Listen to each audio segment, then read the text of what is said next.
Bismillahirrahmanirrahim. Hari ini insya Allah kita akan masuk ke dalam pertemuan pekan kedua kita. Yang akan kita bahas adalah masalah-masalah terkait apa itu kombinatorik, kemudian terkait masalah-masalah dasar menghitung.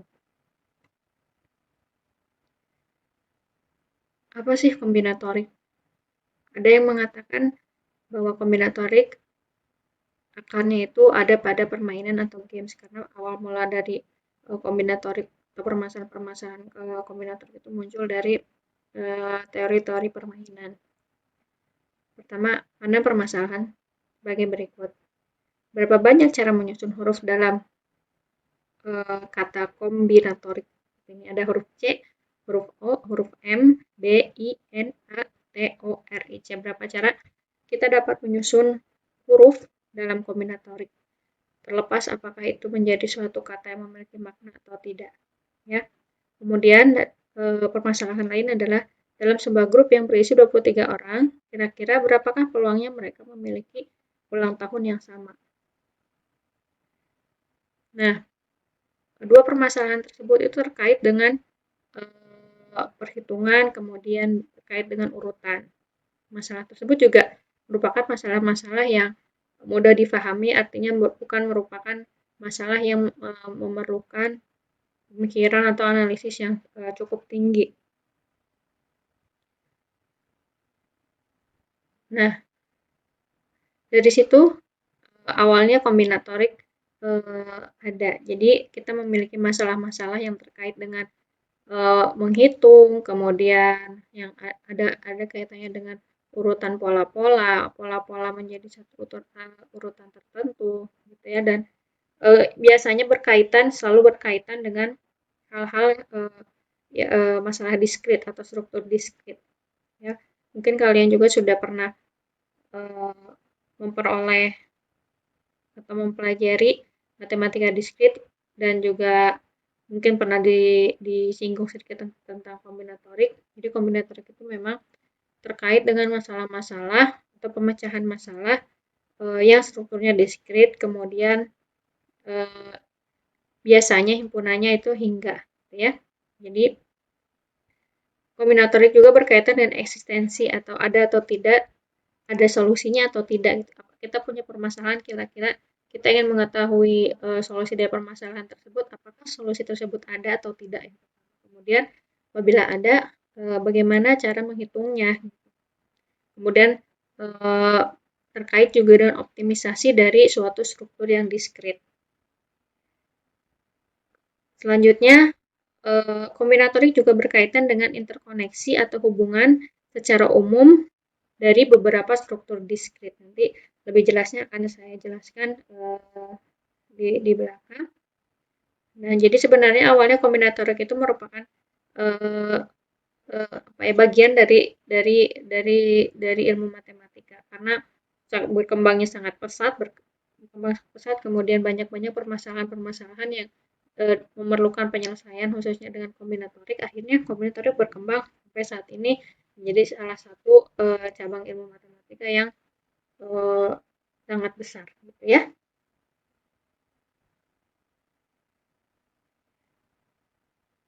Yang pertama, kita masuk ke aturan dasar menghitung. Misalkan kita dihadapkan oleh permasalahan seperti ini. Ada berapa banyak sandi yang dapat kita buat, di mana sandi-sandi itu terdiri dari 8 huruf yang berbeda. Kemudian, masalah yang lain adalah berapa banyak cara yang mungkin untuk memilih 11 pemain sepak bola dari suatu tim yang di dalamnya ada 20 orang pemain. Yang pertama adalah aturan penjumlahan. S di sini adalah himpunan semesta. Kemudian notasi harga mutlak ini adalah kardinalitas dari S atau banyaknya elemen dari himpunan semesta S. Kemudian misalkan kita punya suatu himpunan A dan himpunan B di mana mereka saling disjoin atau irisannya adalah himpunan kosong, jadi terpisah ya, himpunan yang terpisah. Kemudian apabila kita mempunyai kondisi ini di mana himpunan A dan himpunan B disjoin, maka kardinalitas dari gabungan antara himpunan A dan himpunan B itu sama dengan kardinalitas dari A ditambah dengan kardinalitas dari B. Untuk pembuktiannya akan kita skip dulu ya. Jadi sementara yang akan kita lakukan adalah menggunakan dulu sifat ini. Kemudian permasalahan yang biasanya dapat diselesaikan dengan menggunakan aturan penjumlahan, contohnya adalah seperti ini. Yang pertama, suatu kelas memiliki 43 wanita dan 54 pria, sehingga total peserta dari kelas tersebut adalah kita tinggal cukup menjumlahkan 43 ditambah 54, itu sama dengan 97. Kemudian terdapat 26 huruf kecil dan 26 besar dan 10 digit, sehingga total karakter yang bisa kita bentuk itu adalah kita cukup menjumlahkan 26 ditambah 26 ditambah dengan 10. Itu hasilnya 62. Dapat kita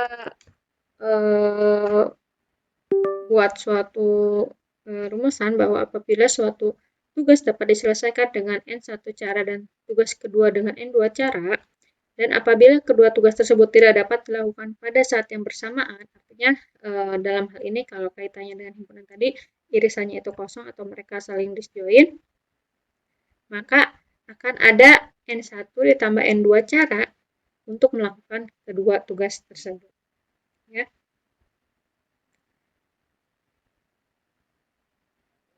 Aturan penjumlahan tersebut dapat dituliskan dalam bentuk teori himpunan atau di mana himpunan yang apabila kita memiliki himpunan yang banyak gitu ya, lebih dari 2, misalkan ada himpunan A1, A2 sampai AM, di mana mereka semua saling disjoin atau irisannya itu masing-masing himpunan kosong, maka banyaknya cara untuk memilih sembarang elemen dari salah satu himpunan tersebut itu adalah ini. Jadi kita menggunakan rumusan yang tadi, hanya saja tinggal menjumlahkan kardinalitas dari setiap himpunan. Jadi misalkan kita ingin menghitung jumlah elemen dari A1 gabung A2 dan sampai gabungan AM itu sama dengan penjumlahan dari kardinalitas dari A1, kardinalitas dari A2 sampai kardinalitas dari AM. Selanjutnya, yang kedua adalah aturan perkalian. Sebelumnya, saya akan coba merefresh kembali ingatan kalian terkait tentang hasil kali silang atau hasil kali kartesius. A cross B itu sama dengan suatu himpunan yang elemen-elemennya merupakan pasangan terurut atau tupel A, B, di mana A-nya itu elemen dari himpunan A dan B itu elemen dari himpunan B. Nah, ini juga yang sebenarnya mungkin sudah pernah diberikan di mata kuliah matematika diskret atau sebelum-sebelumnya juga pernah mata kuliah mungkin pernah disinggung di aljabar linier. Apabila kardinalitas dari A itu sama dengan N dan kardinalitas dari B sama dengan M, maka kardinalitas dari himpunan ini itu adalah perkalian antara kardinalitas A dengan kardinalitas B, atau dalam hal ini M kali N.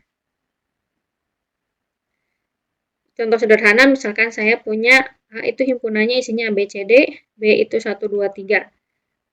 Artinya himpunan A cross B adalah kita tinggal pasangkan setiap anggota di sini dengan setiap anggota di B, gitu ya. Artinya ada A1, A cross B artinya elemen-elemen A yang selalu di elemen-elemen himpunan A ini ya, elemen-elemen himpunan A yang selalu didahulukan penulisannya, posisinya yang paling depan, gitu ya.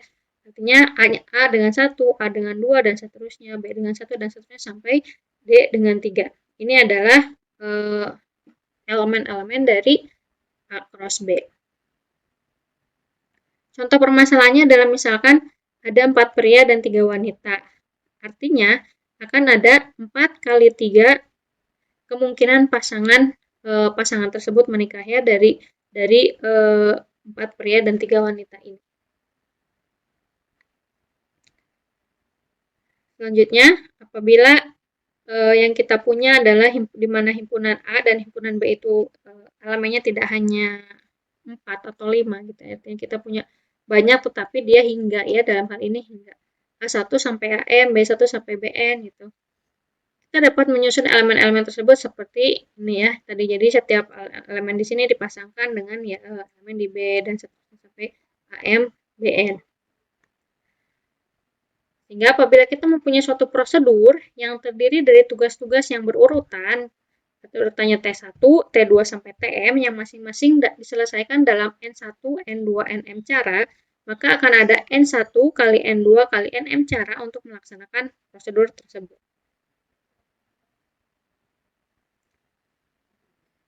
Nah, tanya juga yang ini nih, ini penjelasan dari sifat-sifat yang tadi ya. Apabila kita memiliki, kan kita awalnya punya sifat ini yang berlaku untuk himpunan atau dua himpunan. Apabila kita mempunyai himpunan yang mereka saling disjoin, kemudian kita ingin mengetahui banyaknya elemen dari pasangan-pasangan atau hasil kali kartesius dari setiap himpunan tersebut gitu ya disaling.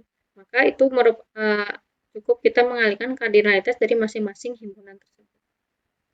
Untuk bukti formalnya sudah jelas menggunakan induksi matematika, tapi di sini saya tidak akan terlalu detail terhadap pembuktiannya, hanya memberikan gambarannya saja, ya, gambaran idenya. Kita bisa memandang A1 sampai AK sebagai himpunan bersarang gitu ya. Ini seperti ini. Jadi A1 cross AK dikroskan lagi dengan A3 dan seterusnya. Kemudian A1 cross A2 itu kita konstruksikan terlebih dahulu, kemudian kita punya A1 cross kardinalitas dari A1 dikalikan dengan kardinalitas dari A2 dan seterusnya sehingga kita memperoleh dengan mengulangi cara yang serupa kita akan peroleh berlaku sifat ini.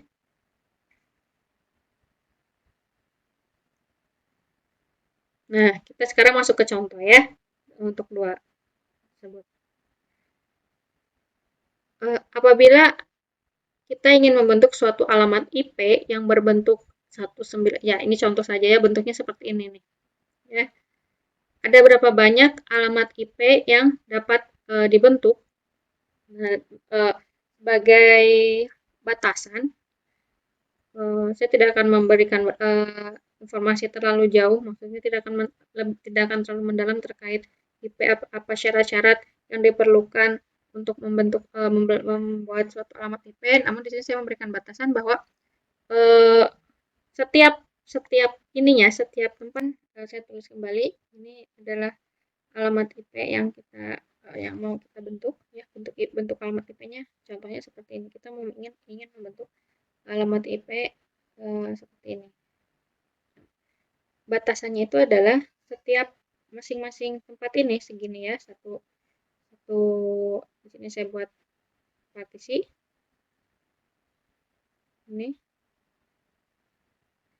itu maksimal, artinya yang paling kombinasi yang paling mungkinnya itu adalah, jadi kita bisa membentuk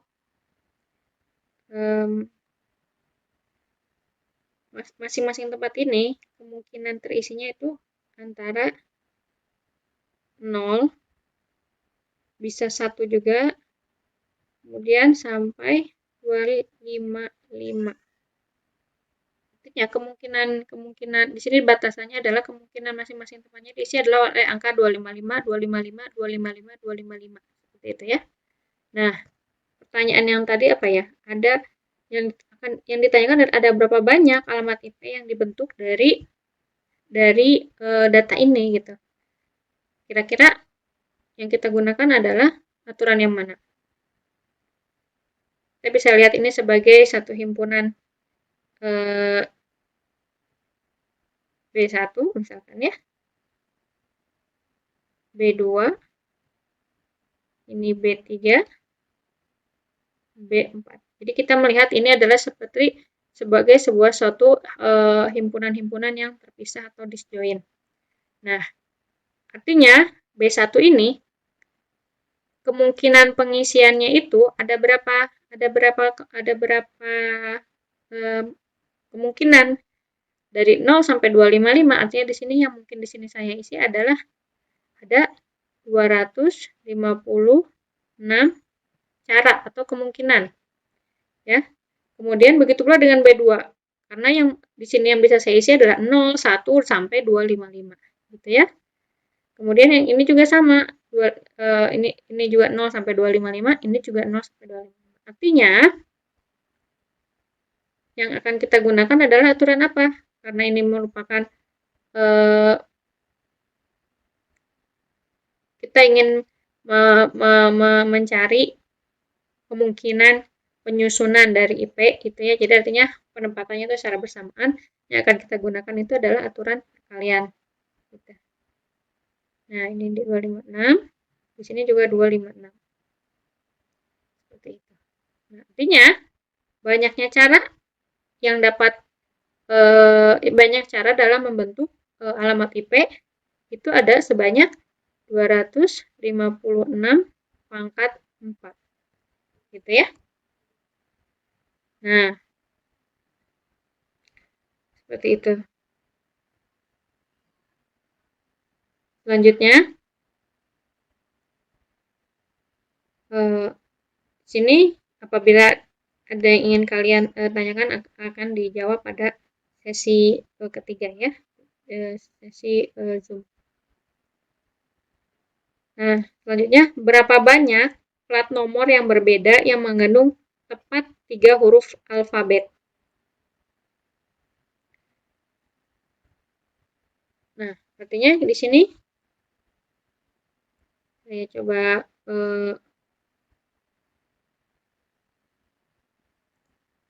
buat baru. Nah, berapa banyak plat nomor yang berbeda yang mengandung tepat 3 huruf alfabet? Artinya di sini kita buat dulu yang diminta adalah 3 huruf alfabet. Kita sediakan dulu tempat, 3 buah tempat gitu ya.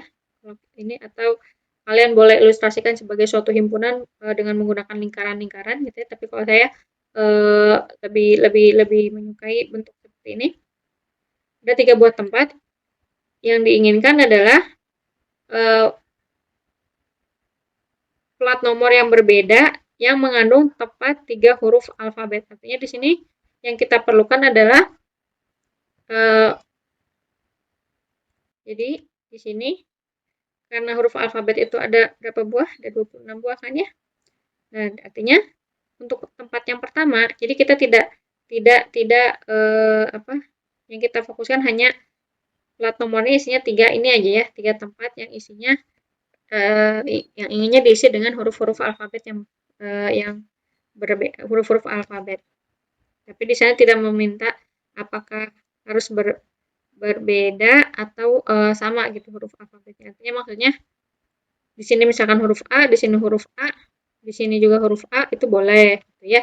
Ini A, A, B itu yang boleh. Jadi artinya itu yang dihitung sebagai yang berbeda, bukan elemen dari masing-masing tempat ini. Nah, artinya di tempat yang pertama itu kita memiliki sebanyak 26 cara untuk mengisi tempat ini dengan huruf-huruf alfabet. Begitu pula dengan tempat di sini. Ini juga sama 26 cara. Ini juga sama 26 cara. Dengan demikian, banyaknya cara yang bisa kita lakukan untuk membuat plat nomor yang terdiri dari 3 huruf alfabet ini. Itu ada sebanyak 26 pangkat 3. Gitu ya. Nah, gitu. Nah, kemudian ini yang selanjutnya, sebuah perusahaan baru dengan hanya dua karyawan, Sandi dan Putra, menyewa sebuah gedung dengan 12 ruangan. Berapa banyak cara untuk menetapkan ruangan yang berbeda untuk 2 karyawan ini? Nah, berapa banyak cara untuk menetapkan 2 ruangan yang berbeda untuk 2 karyawan ini? Artinya yang kita fokuskan atau yang kita jadikan tempat gitu. Saya bilang istilahnya tempat atau boleh kalian buat himpunan, itu adalah Sandi dan Putra. Artinya di sini saya buat dua buah tempat. Ini pertama, ini yang kedua. Di sini misalkan saya harus tulis ini himpunannya ya. Himpunannya saya namakan huruf S dan P, Sandi dan Putra. Kemudian terdapat 12 ruangan dalam gedung tersebut. Nah, artinya ada berapa banyak cara Sandi dapat menempati ruangan tersebut. Kan mereka pasti akan menempati ruangannya secara bersamaan ya, tidak bergantian dalam ini shift-shiftannya. Artinya dalam waktu yang sama mereka menempati ruangan yang berbeda. Nah, di sini Sandi memiliki berapa cara untuk menempati ruangannya. Karena ada 12 ruangan, artinya di sini ada 12 cara. Gitu ya. Kemudian yang Putra ada berapa nih? Karena yang pasti setelah Sandi menempati suatu ruangan itu tidak akan ditempati oleh tadi siapa namanya Putra, ditempati oleh Putra, maka banyaknya cara Putra memilih atau menempati ruangan itu hanya ada 11 karena yang satu ruangan sudah ditempati oleh Sandi. Sehingga banyaknya cara untuk menempatkan Sandi dan Putra itu adalah 12 dikali 11 cara. Gitu. Ya. Oke.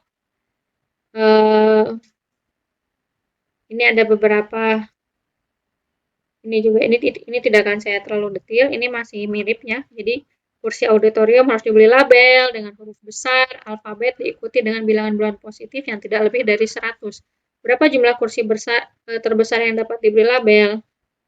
Di sini alfabet itu ada 26, kemudian bilangan bulat diikuti dengan bilangan bulat positifnya 100, jadi 2000 tinggal dikalikan 2016 ya.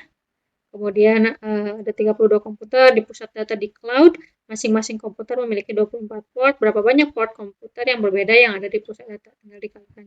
Ini mirip-mirip ya. String bit yang berbeda. Berapa banyak string bit yang dapat yang berbeda yang dengan panjang 7 yang dapat dibentuk. Itu tinggal string itu kan 0 dan 1 ya. 0, 1. Bitnya. String bit itu 0 dan kemungkinannya 0 dan 1. Artinya kalau kita punya berapa tadi panjangnya 7, stringnya 1, 2, 3, 4, 5, 6, 7. Kita sediakan dulu tempat 7.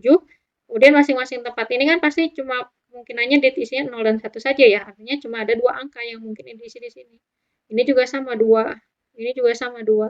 Ini juga sama 2. 2, 2, 2 gitu ya. Artinya di sini 0, 0 juga boleh. Karena tidak di sini tidak ada batasannya dari stringnya itu. Jadi 00 bisa, 11 juga bisa gitu ya. Sehingga banyaknya string yang dapat dibentuk dengan panjang 7 adalah 2 pangkat 7. Nah ini untuk permasalahan penjumlahan ya. Departemen Matematika akan memberikan komputer gratis kepada mahasiswa atau dosennya. Ya, bisa kalian lihat dari permasalahannya di atas dengan kata-kata atau. Biasanya apabila suatu himpunan atau suatu soal cerita di dalamnya ada indikasi atau itu biasanya dikaitkan dengan himpunan yang digabung gitu ya. Karena atau itu biasanya direlasikan dengan gabungan himpunan. Berapa banyak pilihan yang berbeda apabila ada 530 mahasiswa dan 15 dosen gitu. Berapa banyak pilihannya? Ya, ini tentu saja tinggal menjumlahkan 530 ditambah dengan 15 gitu ya. Kemudian contoh selanjutnya misalkan seorang siswa dapat memilih tugas mata kuliah Ankom dari salah satu dari 3 daftar tugas. 3 daftar tersebut adalah masing-masing berisi 23, 15, dan 19 kemungkinan proyek. Tidak ada proyek di lebih dari satu daftar. Berapa banyak kemungkinan proyek yang dapat dipilih? Itu tinggal menjumlahkan 23, 15, sampai 19. Maksudnya proyek itu proyek apa ya? Tugas ya. Tugas proyek gitu. Nah, selanjutnya sebagaimana dalam operasi kita mengenal penjumlahan perkalian. Nah, di sini juga ada aturan pengurangan. Apabila suatu tugas dapat diselesaikan dengan N1 cara atau N2 cara, maka jumlah cara untuk menyelesaikan tugas tersebut adalah N1 ditambah N2 dikurangi dengan jumlah cara untuk melakukan tugas yang umum untuk 2 cara yang berbeda tersebut. Nah, ini sebenarnya dikenal dengan prinsip inklusi eksklusi ya, artinya di sini di bab ini kita tidak akan terlalu membahas secara detail aturan pengurangan, hanya sekedar saya akan hanya sekedar memberikan gambaran atau ulasan singkat bahwa aturan pengurangan juga ada, hanya pembahasannya bukan di sini, nanti ada bab tersendiri yaitu prinsip inklusi ekusi yang akan kita bahas belakangan, gitu ya.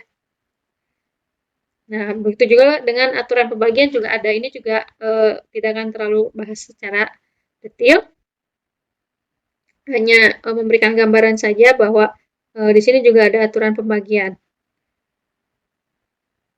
Nah, contoh permasalahannya adalah perhatikan bahwa ada 4 cara untuk memilih orang untuk satu kursi. Ya, misalnya digambar 3 cara untuk memilih orang untuk kursi 2, maksudnya kursi 1, kursi 2, 2 cara untuk memilih orang untuk kursi 3, dan 1 cara untuk memilih orang untuk kursi 4. Sehingga ada 4 faktorial, ini faktorial akan saya jelaskan nanti ya. 24 cara masing-masing, 24 cara menempatkan orang-orang tersebut. Namun masing-masing dari 4 kursi tersebut, kursi 1 mengarah ke pengaturan yang sama, karena ada 4 cara untuk memilih orang untuk kursi 1. Aturan pembagian ada 24/4, yaitu 6. Gitu ya. Tapi ini tidak akan saya bahas secara detail ini di sini, jadi saya ingin memperlihatkan bahwa aturan pembagiannya itu seperti ini. Ya, ini akan kita gunakan di bab selanjutnya. Ini suatu contoh lagi ya.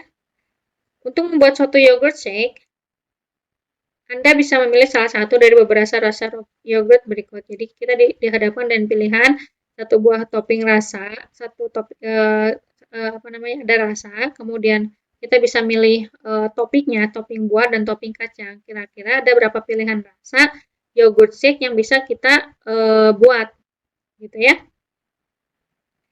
Nah, di sini kita buat 3 buah tempat ya. Tadi kita punya 3 tempat, yaitu ada rasa, buah, dan kacang. Nah, ada banyaknya rasa, ini dikali dengan banyaknya buah, dikalikan dengan banyaknya kacang, dikalikan dengan banyaknya pilihan. Maaf, ini harusnya bukan kali ya. Nah, banyaknya rasa di sini ada berapa? Ada 2 rasa, yaitu rasa plain dan rasa vanilla. Kemudian banyaknya buah ada berapa? Ada 5. Kemudian banyaknya kacang ada 3. Sehingga banyaknya pilihan itu ada 30. Ya, 30 rasanya. Untuk contoh yang ini masih serupa, jadi saya tidak akan terlalu bahas terlalu detail. Ini bisa kalian pelajari. Nah, sekarang masuk ke permasalahan selanjutnya. Kalau yang tadi kita bahas itu adalah aturan-aturan dasar dalam menghitung. Nah, di sini biasanya mereka itu biasa disebut dengan basic rules atau basic rules of counting biasanya ya. Kalau sekarang yang aturan fundamentalnya dari menghitung atau fundamental principle of counting. Biasanya fundamental principle itu dia melibatkan masalah permutasi dan kombinasi. Nih, apa sih permutasi itu? Ya mungkin kalian juga sudah sangat familiar dengan istilah permutasi. Di sini saya cukup cuma ingin mengingatkan kembali bahwa permutasi adalah pemilihan sekelompok objek yang urutannya itu sangat diperhatikan atau urutannya itu penting, gitu ya. Jadi misalkan saya punya suatu item A, kemudian ada item B, kemudian item B itu bisa ditempatkan di sini, dalam hal ini sebelah kanan, sebelah kirinya A atau sebelah kanannya A, gitu ya. Dan cara penempatan A dan B tersebut itu dihitung menjadi dua hal yang berbeda, gitu ya. BA dan AB itu berbeda, artinya ada 2 cara atau 2 urutan. Nah, kemudian misalnya kita punya item ketiga nih, item C itu bisa ditempatkan di dalam berapa cara. Kita bisa taruh di sini, dan seterusnya. Artinya ada sebanyak 6 cara ya di sini. Apabila kita hitung secara manual itu ada 6 cara. Nah, permutasi itu kaitannya dengan faktorial. Faktorial juga kalian juga mungkin familiar. Jadi faktorial n itu dari suatu bilangan bulat positif n ya. Jadi didefinisikannya bilangan bulat positif n. Nanti ada juga double faktorial, dan itu nanti kita pelajari di kesempatan lain. Nah, untuk hal ini dibatasi yang kita pelajari adalah faktorial biasa. Faktorial dari suatu bilangan bulat positif n adalah hasil, maksudnya ini didefinisikan sebagai hasil kali dari bilangan-bilangan asli yang lebih kecil atau sama dengan bilangan bulat positif tersebut, ya. Atau secara matematis ditulis seperti ini. Nah, untuk 0 itu dia merupakan satu kasus khusus. Jadi 0 faktorial itu didefinisikan sebagai 1. Jadi kalau kita analogikan itu adalah seperti kita ingin mencari atau kita menginterpretasikan bagaimana menyusun atau mengatur 0 objek, gitu ya. Saya hanya ada satu cara ya, karena 0 objek ya mana ada cara lain gitu ya. Jadi hanya ada satu. Jadi memang untuk 0 itu didefinisikan, nilai satunya itu didefinisikan dari interpretasi seperti itu. Nah, contoh permasalahannya. Misalkan kita ingin mengurutkan suatu rangkaian item gitu ya, kita ingin mengurutkan suatu rangkaian item, kemudian kita ingin memilih mengurutkan 3 orang dari sekelompok orang yang anggotanya ada 7 orang. Nah, salah satu cara untuk menemukan permutasi yang mungkin adalah yang tadi ya, menggunakan prinsip dasar menghitung yang yaitu jadi kita buat pertama tempat-tempat dulu, ini orang ke-1, orang ke-2, orang ke-3. Nah, yang kita gunakan adalah prinsip dasar menghitung perkalian.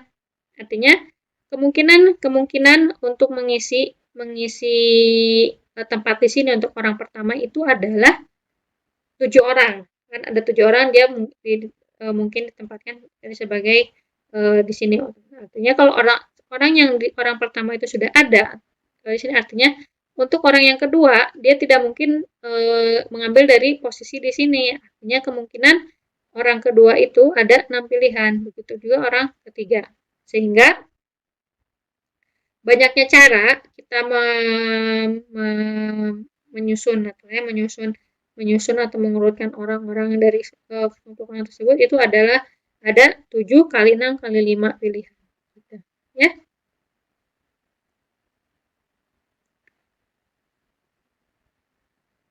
Nah, ini juga misalkan jadi cara lain untuk mencari kemungkinan permutasi adalah dengan menggunakan faktorial yang tadi sebelumnya kita sudah pelajari. Kita dapat membagi jumlah pengaturan dengan jumlah pengaturan yang tidak digunakan. Jadi kita menggunakan membagi jumlah pengaturan, ya. Jadi pengaturan yang kita gunakan dibagi dengan pengaturan yang tidak kita gunakan. Nah, pada slide sebelumnya kita sudah punya bahwa dari 7 orang total, dari 7 orang total yang dibutuhkan hanya 3, artinya ada 4 orang yang susunannya tidak penting. Dengan demikian, pengaturan dari 7 itu dibagi dengan pengaturan dari 4. Ini berdasarkan prinsip pembagian yang tadi kita bahas secara singkat. Nah, artinya 7 faktorial, pengaturan 7 kan ada 7 faktorial nih. Kita punya ada 7 tempat gitu ya, 7 tempat, artinya 7 6, 5, 4, 3, 2, 1, kita susun, kemudian kita punya 4 tempat, 4, 3, 2, 1. Nah, jadi yang dipakai dibagi dengan yang tidak terpakai. Ini adalah 210. Ya.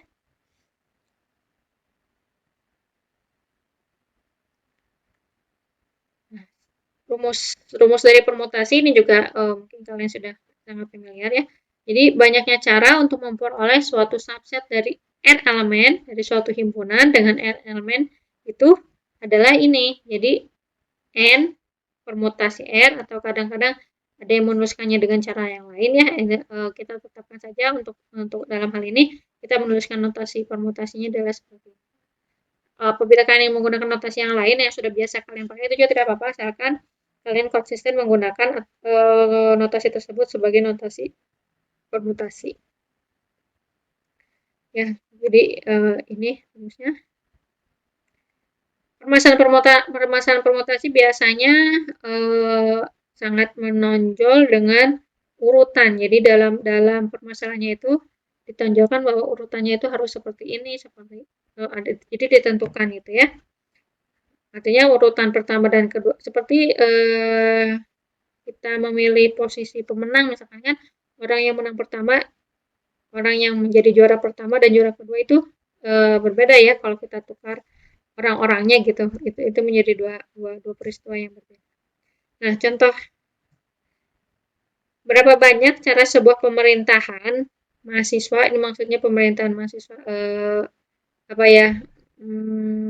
Badan eksekutif mahasiswa ya dapat memilih seorang presiden, wakil presiden dan sekretaris sekretaris dan bendahara dari sebuah kelompok yang terdiri dari 6 orang. Misalkan kita punya 6 orang, kemudian dari 6 orang tersebut kita ingin memilih orang-orang untuk ditempatkan di jabatan presiden, wakil presiden, sekretaris, dan bendahara. Nah, kira-kira ada berapa cara yang bisa kita gunakan? Ada berapa kemungkinan dalam mengatur 4 item dari 6 item. Nah, kita cukup substitusikan dengan dari rumus tadi, n-nya itu adalah 6, kemudian r-nya itu adalah 4. Jadi 6 faktorial dibagi dengan 6 dikurang 4 faktorial, jadi 6 dibagi 2. Ya. Ini di sini sedikit saya catatkan ini bukan sembarang mencoret ya. Jadi kita biasakan ya mungkin kalau secara informal itu masalah pencoretan itu tidak masalah, tapi pada saat penulisan kita bukan hanya sekedar mencoret, tapi di situ ada argumentasinya kenapa kita bisa mencoret, karena kita menggunakan hukum kanselasi. Saya tidak tahu apakah kalian sudah belajar menggunakan hukum kanselasi. Jadi hukum kanselasi itu prinsipnya seperti ini, kita bisa membagi lah, intinya membagi bagian atas dengan bagian bawah dengan hal yang sama. Artinya misalkan saya punya di atas punya angka 2, di bawah punya angka 2, masing-masing di atas dibagi 2, dibagi dengan 2. Jadi bukan sembarang mencoret. Ya. Nah, permasalahan yang kedua ini juga sama, berapa cara seorang stylist dapat menyusun.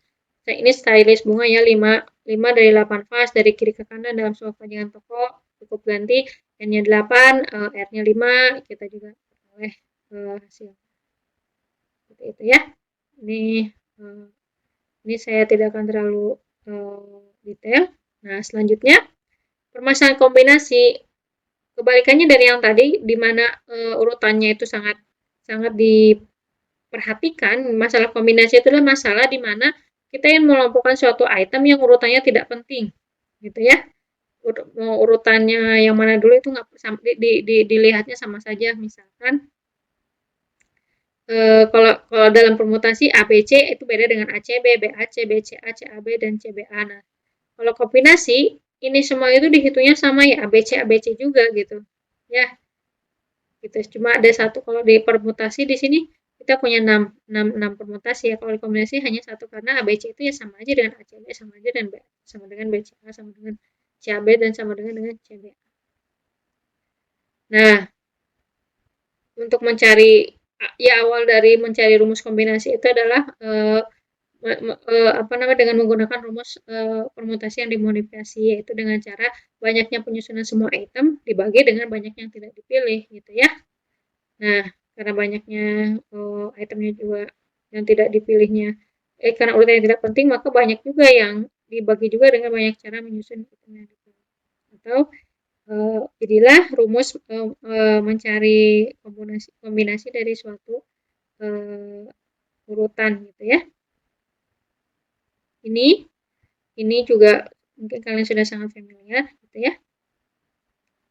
Kita menggunakan notasi seperti ini. Ada juga menggunakan kurung ya kadang.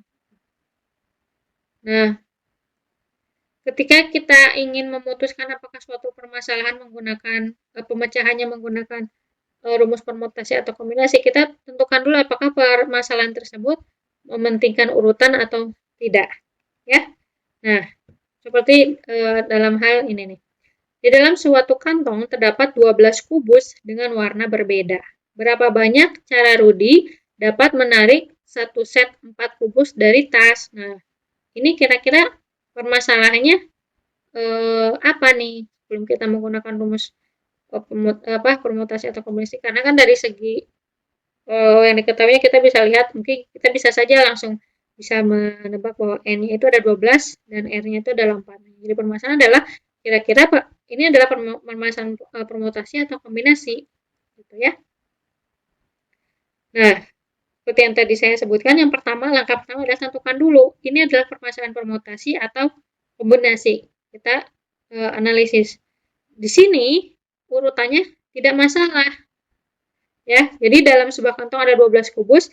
Yang diperhatikan adalah berapa banyak cara Ruri dapat menarik satu set 4 kubus gitu ya. 4 kubus, tidak peduli kubusnya seperti apa gitu ya. Mungkin apakah warnanya apa dulu gitu, itu kan tidak diperhatikan. Nah, yang diperhatikan adalah bagaimana banyaknya cara dapat menarik satu set 4 kubus dari tas. Nah, sehingga masalah ini adalah masalah kombinasi gitu ya, masalah kombinasi. Kemudian kita tinggal substitusikan hal-hal yang diketahui ke dalam rumusnya.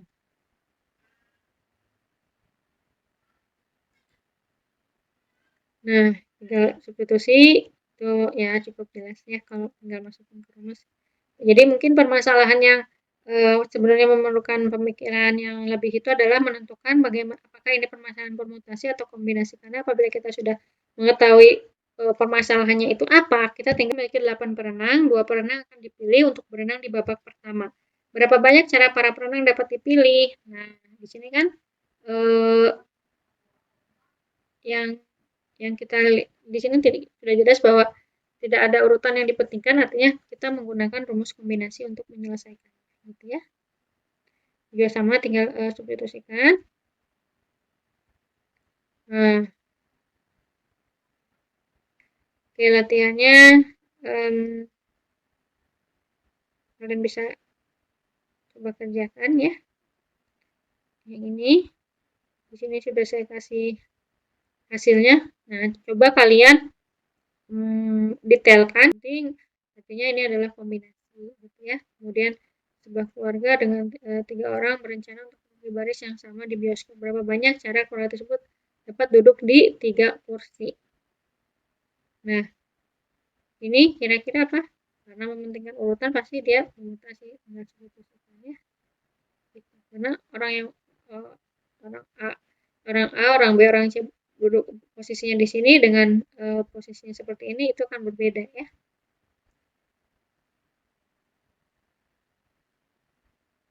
Oke,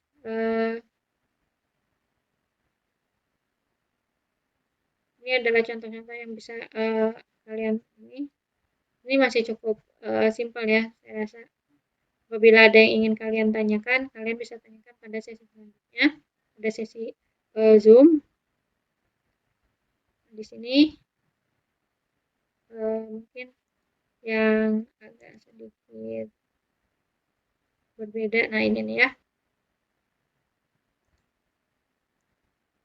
Oke.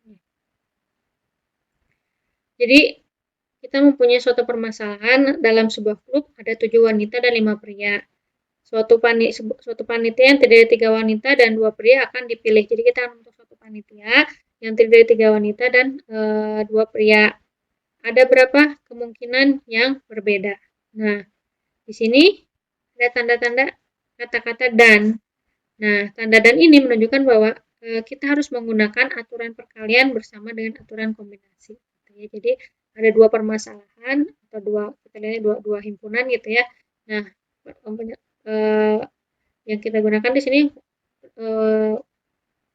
menggunakan aturan perkalian karena di sini ada kata kuncinya dan yang tadi saya sebutkan kalau atau itu aturan penjumlahan gitu ya. Nah, ini dengan kombinasi.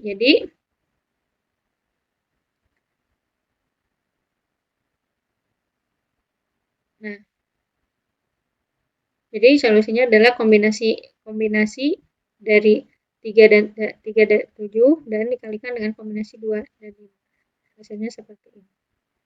Nah, kemudian di sebuah klub dengan 7 wanita dan 5 pria, kita akan memilih sebuah komite yang terdiri dari 5 orang dengan setidaknya ya 3 wanita. Ini artinya yang akan kita lakukan adalah atau yang kita punyai adalah tiga kemungkinan. Yang pertama 3 wanita 2 pria, 4 wanita 1 pria, atau 5 wanita atau 0 pria kan ya. Di sini setidaknya harus ada 3 wanita minimal, harus ada 3 wanita di mana prianya juga bebas, boleh ada boleh tidak. Yang jadi ketentuan adalah ini. Sekarang yang harus kita lakukan adalah menggunakan aturan perkalian dan juga aturan penjumlahan, gitu ya. Karena di sini kata kuncinya adalah ada dan juga ada atau, ya. Ini 3 wanita 2 pria, kan ini 3 wanita dan 2 pria nih, pakai rumusnya rumus perkalian, yang ini juga dan. Nah, ketiga permasalahan ini digabung menjadi dengan menggunakan aturan penjumlahan, sehingga hasil kombinasi dari ketiganya kita peroleh seperti ini. Ini juga serupa seperti yang tadi dengan paling banyak, artinya tinggal kita sesuaikan saja kondisi yang kita miliki dan diperoleh hasilnya seperti ini. Oke, demikian dulu yang bisa saya sampaikan. Untuk selanjutnya kalian coba kerjakan latihan yang tadi, latihan yang ini, latihan yang ini. Nah, ini kalian coba detailkan menjawabnya. Ya, nanti akan kita bahas pada sesi Zoom apabila ada yang ditanyakan. Kemudian kalian bisa kerjakan juga latihan yang saya share di akun live ya. Kalian coba kerjakan, nanti apabila ada yang ingin ditanyakan atau ingin ada yang masih belum dipahami, kalian boleh tanyakan pada saat Zoom. Oke, sampai saat ini terima kasih atas perhatiannya.